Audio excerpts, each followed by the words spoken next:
Molweni, le yikhosi enezifundo ezilishumi ezingokuhlolwa kwencwadi zabantwana ehlelwe yiPuku Children's Literature Foundation. Yonwabele.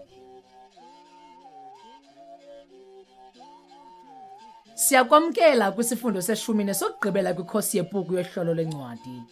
Isifundo seshumi sikubonisa indlela yokwenza uqinisekiso lokugqibela phambi kokungenisa uhlolo lwakho lencwadi. Phambi kokuba uqale, khawuthabathe ithuba uthi tyishi kubhalo lolu hlolo-ncwadi ukuze ubuyele kulo ngokutsha kamva. Emveni kweli khefu sicebisa ukuba wenjenje.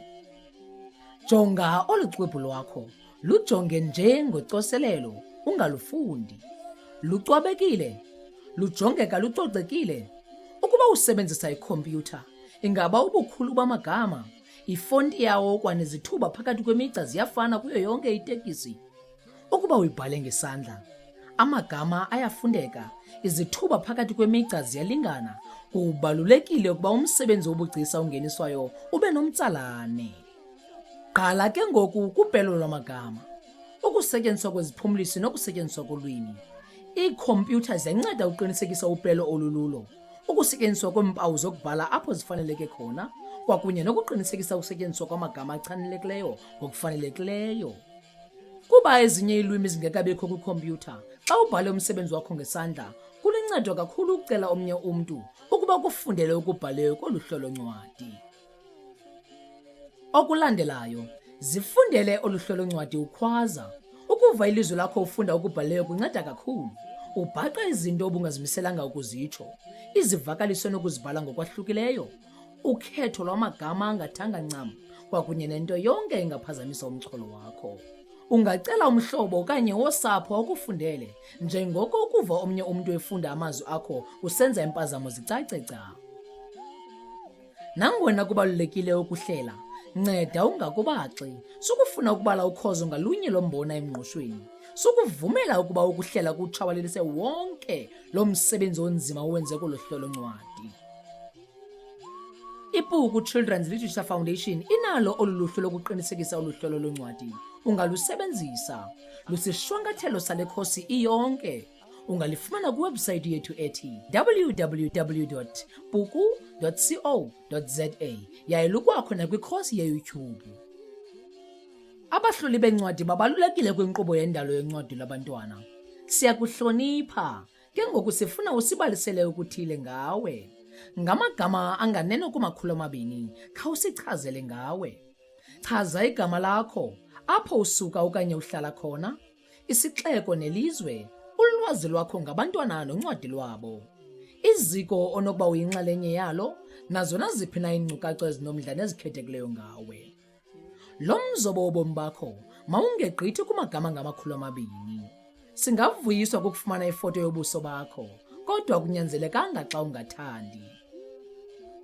Ukulungele ke ngoku ukuthumela uhlolo lwakho lencwadi. Halala! Ukuba uthumela uhlolo lwencwadi olubhalwe ngesandla, thabatha umfanekiso osondeleyo wolu hlolo-ncwadi lwamagama angama600 nowebalana ngawe lamagama angama200. Zibe kwindawo enokukhanya okuqaqambileyo njengaphandle. Kule ndawo yomyalezo, bhala uhlolo-ncwadi, isihloko sencwadi, ulwimi obhale ngalo uhlolo-ncwadi, umzekelo isiXhosa, nenombolo yamanani ali10 okanye ali13 ye-ISBN, International Standard Book Number. Ungafaka umfanekiso wobuso bakho, awunyanzelekanga. Thumela ngeWhatsApp kule nombolo 067 178 1321 ngamaxesha aqhelekileyo oshishino kuphela. Ukuba uthumela olu hlolo ngekhompyutha, kwisihloko se-imeyile yakho bhala uhlolo-ncwadi, isihloko sencwadi, ulwimi obhale ngalo uhlolo-ncwadi, umzekelo isiXhosa, nenombolo yamanani ali10 ukuya kwali13 ye-ISBN, International Standard Book Number. Faka uhlolo-ncwadi lwakho olungamagama angama600 kwisiqu se-imeyile nanjengesiqhoboshelo sombhalo we-Word.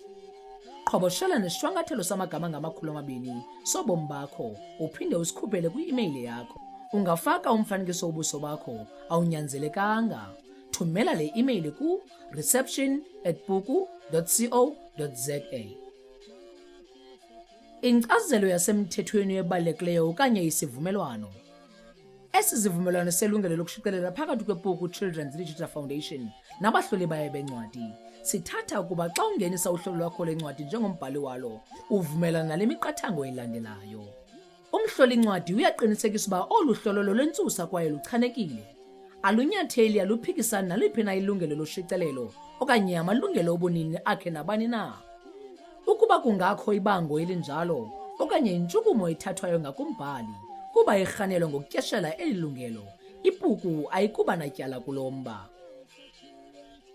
Umhloli-ncwadi unikezela kwibuku onke amalungelo apheleleyo okupapasha olu hlolo-ncwadi kuwo onke amajelo ayo.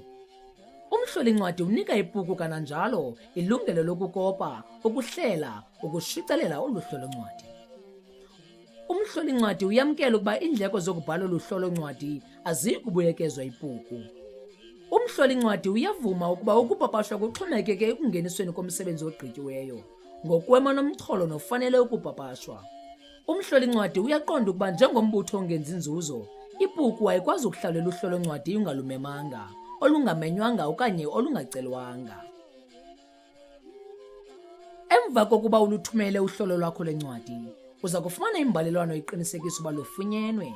Kwakamsinya emva koko, omnye wabahleli bohlolo-ncwadi uya kuqhagamshelana nawe, nincokole ngolu hlolo-ncwadi, niqhubeke nobabini niluhlela. Olunye uhlolo-ncwadi ludinga ukuhlelwa kancinci, kanti maxawambi lufuna ukuhlelwa kakhulu. Kwakugqitywa konke oku, abahloli bencwadi bathunyelwa uhlolo lwabo oluhlelweyo ukuze baqinisekise okokugqibela. Eli ke lithuba lakho lokucokisa ukuhlela okuqulathwe kuhlolo-ncwadi lwakho.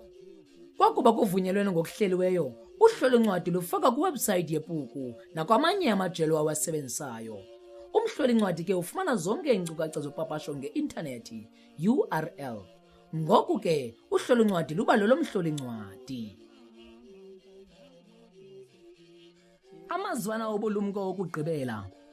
Abahloli bencwadi banoxanduva olukhulu ukuvavanya ngocoselelo ukuba lo msebenzi wenziwe ngobugcisa na. Lo gama uqinisekisa ukuba le ncwadi imlungele na umntwana yaye ifanele imali yomntu omdala oyithengayo.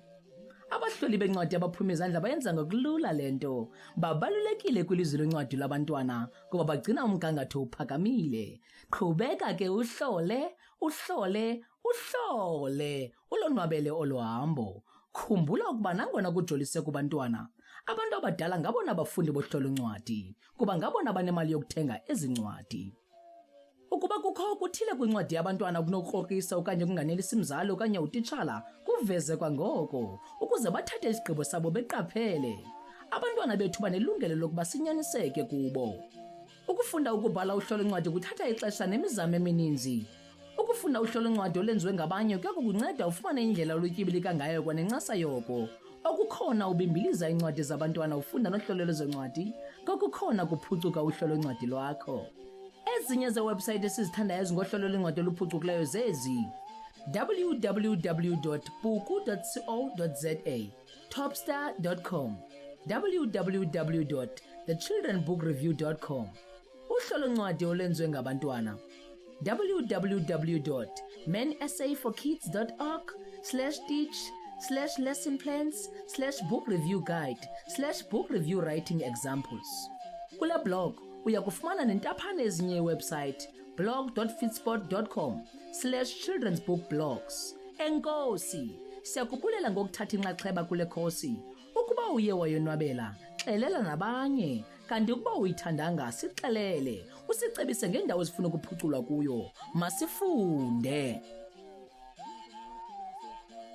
Enkosi ngokubukela esi sifundo nangomdla wakho ukuba ngumhloli wencwadi zabantwana bethu. Fumana iinkcukacha ngokunxibelelana neBuku Children's Literature Foundation apha reviews@buku.co.za okanye usitsalele umnxeba ku +27 67 178 1321 ngamaxesha aqhelekileyo oshishino. UMzantsi Afrika ungaphambili ngeyure kwixesha le-GMT.